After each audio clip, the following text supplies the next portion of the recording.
Uptown with number 43, we have my guy. I respect this guy so much and what he's doing from Omaha, Nebraska, Mr. Terence Crawford. What's up, bud? How you doing? Hey, what's going on? Hey, man, I thank you so much. I know you feed the kids right now, and you at your boxing club, and that's one thing I admire you about because you put it right there where I grew up at. I grew right behind 2816 Manderson, behind Spalding, and I grew up in that area, and it's a wonderful area, but people forgot about it. And Right. you got your boxing club in a excellent place, and I heard you got so many kids, and the things you do is just awesome. You know what I'm saying? So I just want to, first of all, thank you for that, and thank you for the love you, and the energy you brought back to Nebraska, man. It's just awesome. It was just awesome. So I want to introduce you to one of my guys is here named DP, and then my guy Scott in the studio, my guy Sky in the studio, and we just want to chit chat with you for a minute. I know you're busy, so we're not going to take up too much of your time. So, Champ, let me go through. I'm an old school boxing fan, and so legacy matters, history matters in this thing. For you, when you got into the game, was there any thought, was there any consideration that you were going to be a generational champion? well, really not at all. You know what I mean? My ultimate goal have always been becoming world champion, and you know that.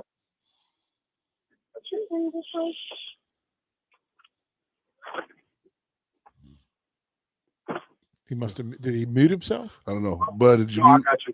Okay. Oh, there we Can go. y'all hear me? Yeah, now we got can. you. Now We got can. you. Yeah. No, I was just saying, I never thought it was going to be this big because my only goal was to become world champion. And that was pretty much it.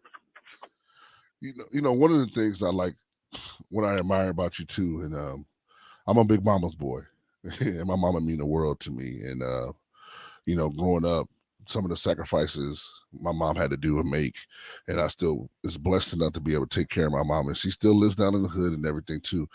I love the energy you and your mom have, and how you worship that queen and let everybody know, this is the reason why I do what I do.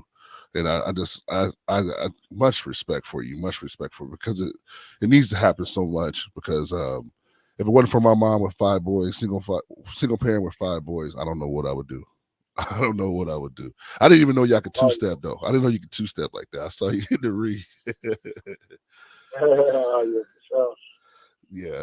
So now, question for you: is that true that during the fight? Because I was there during the fight, and my boy Woolridge said what's up, and Al Clark said what's up too. Woolridge said he could play you one-on-one when he gets back in town during Christmas, so he was talking. Tell him I'm ready. I know. Me and you got to play pool though, because see, don't let Bayan fool you, because Bayan, he can't play no pool, but me and you can get together and play pool any day. We love that. I can't message you in no darts because I heard about your dart game.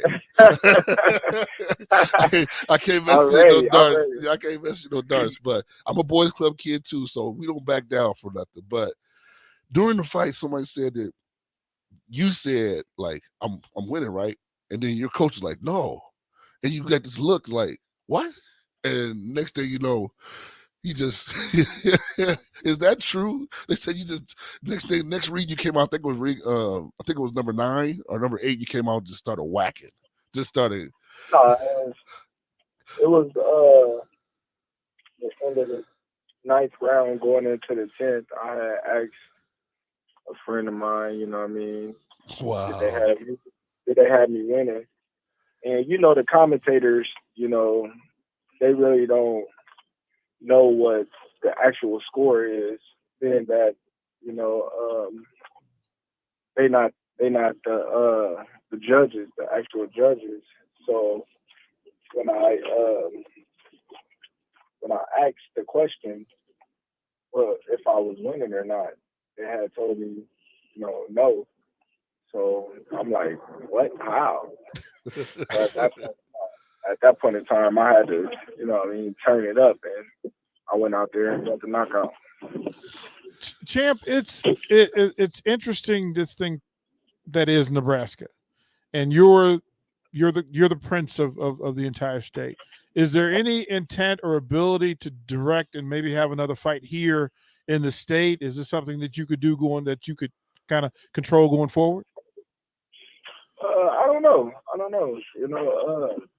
A lot of people have, asked me if I'm ever going to fight again in Nebraska. And the question is, I don't know. Who knows what the future may hold? Maybe I'll fight in Nebraska. Maybe, I'll continue to fight on a mainstream stage like Las Vegas. But at this point in time, I can't answer those type of questions because I don't know. When you look at the people in your future, the potential guys, is there somebody that the fight that you want the most? And you don't have to say that it's who I'm going to fight, but who are the guys that you look for? Who are the guys that are kind of chirping, that are pecking at your leg saying, hey, we want a shot? I don't know. My main objective is to become undisputed welterweight champion of the world. So whoever at the welterweight level with a title, that's who I want to fight. I'm pretty sure that everybody already know that by now. Well, Spence that's the fight that folks want to see. The question for me is, through all of this thing, you'll reach a point where you have to decide whether you're accomplishing everything you want. And if unifying the title becomes that next thing, then after that, it becomes legacy. You're comfortable in life. Now you get to make decisions that are generational wealth and for your own legacy. Which one is more important, your legacy in the fight game, or the you taking care of the family financially for the things that could come in the future? Me taking care of my family, hands down. At the end of the day, that's all that really matters. It's me being able to take care of my family. That's why I'm in the sport. That's why I'm doing the things that I do to secure, the luxuries is things that I can provide for my family. So that's the most important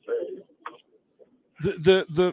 Your club provides opportunity for you to help the next Bud Crawford, right? Right. So, right. Yeah, right. I mean, that has to be, is that the real move behind it, that you want to help and make it easier for, be guidance for, and be a place for the next champion who needs somebody to just have somebody to lean on? Yeah, for sure. It's always, a great thing having a supportive system, and people that's in the gym with you, going through the same thing that you're going through, that you can look up to, and you can say, if he can do it, I can do it. So, it's very important for me to be in the gym and the kids being able to see me go through the things that I've been through and turn around and then come right back to the gym and help out and train and, just showing them what it takes, because it's motivating to them. Your passion is awesome, and it's. I remember after the fight, my mom said, "I just saw him in Walmart."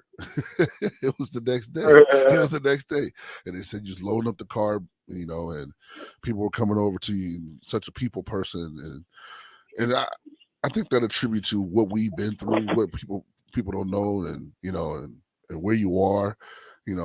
It's all in you, the humbleness and the respect and everything too. And then, like I said, I always look forward to seeing you and cooperating. I know all the cats that you know. And are you playing in the league again? Is there any more basketball leagues starting down at the Sal, or they stopped all the leagues? Because I know no, it's still a league going on right now, but I just been chilling. Yeah. Like I said, man, my main focus has been on this fight for the last 3 to 4 months. So, yeah, even prior to that, I wasn't, doing too much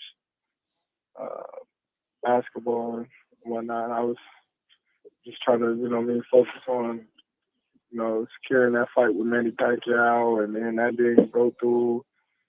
And then the Sean Porter fight came about, and we just been focused, really. Yeah, yeah. How many kids do you have in your boxing club? Oh man, well over 50, I believe. Okay, okay. Well, if there's anything too, I mean, I know a lot of people are listening. If there's anything that you want to say that people can donate or anything, or even volunteer or anything like that too, I mean, here's your chance too to let them know. But I would definitely, if you would have me, whatever you need me to do, sweep the floor, wipe down the ring, I don't care. It's just I'm a fan of you. You know what I'm saying? And I've had people that in the community that do stuff and help me at a young age because I didn't have the means. So it's always wonderful for me to be able to give back and then see someone like yourself and what you're doing and giving back to our community and building our community up and these young kids that need that mentor. And that's what I'm all about too as well. I love working with young kids all the time, and that's what we do. So make sure you call on me and let me know anytime, anything, and I'll make sure you get that one-on-one with Woolridge. You know what I'm saying? So Oh yeah, sure, yeah. sure. Man. Well, But yeah, man, it ain't too much. It ain't too much. Nothing that what I mean. Like we got somebody cleaning the gym and everything, but we always open for donations. It's a non-profit organization, okay. 501c3. So everything is tax deductible and whatnot. And like I said, everything is for the kids. Hey, Champ, before we let you go, you got to come down and meet this year's Huskers basketball team. You got to talk to them, got to ball a little bit. What are your thoughts on them before we let you go? What are your thoughts on this year's Huskers basketball team? I always look at the Huskers basketball team, because it's not the first time that I've been down there to talk to them. Before I talked to a different group of individuals, it's mental. A lot of them is talented. They just can't get over the mental aspect. And, that's big because the game is always going to be won on the teams that's mentally tough. That can get hit and keep coming forward and keep fighting for each loose ball and knocking down big shots where need be and making free throws when the game is on the line. So it all comes down to mental. Some people thrive for moments like that. Some people they fold in moments like that. So I just think Nebraska they be recruiting a lot of talented individuals. It's just that they got to get that mentally toughness to them to where they can withstand whatever coming at them. That's deep. You and I'll let you go too. That's one of the things too I was going to talk about, your patience in the ring. Because I remember the last fight when Porter was just kind of like wild. He was just like going at you wild, and your composure. It was like staying to your game, and you do that so well. You know what I'm saying? And people don't understand too. That's the same thing in basketball, any kind of sport.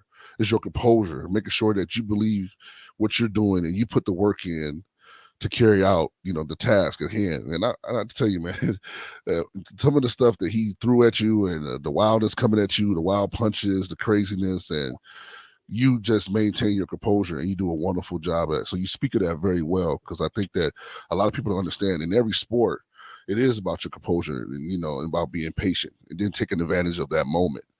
Because in basketball, everything's about this. There's going to be runs, there's going to be spurts, and it's about taking advantage of the spurt and then being able to lock down. So I just want to tell you, man, I appreciate you, T Bud, Mr. Crawford. Much love, and I thank you, man. I never thought in a million years I have an opportunity to talk to you on a podcast, and I see you so much. So thank you for your time, and those young kids are totally blessed because they got someone wonderful in their path, and I know they're going to do great things. Again, man, thank you for a wonderful conversation, and I hope you have a great night. Great, thanks for having me, man. I appreciate you. All right, on the line with TB Uptown with number 43. Man, God is good. Thank you, Jesus. So, man, it was a great conversation, man. Great conversation. I like you.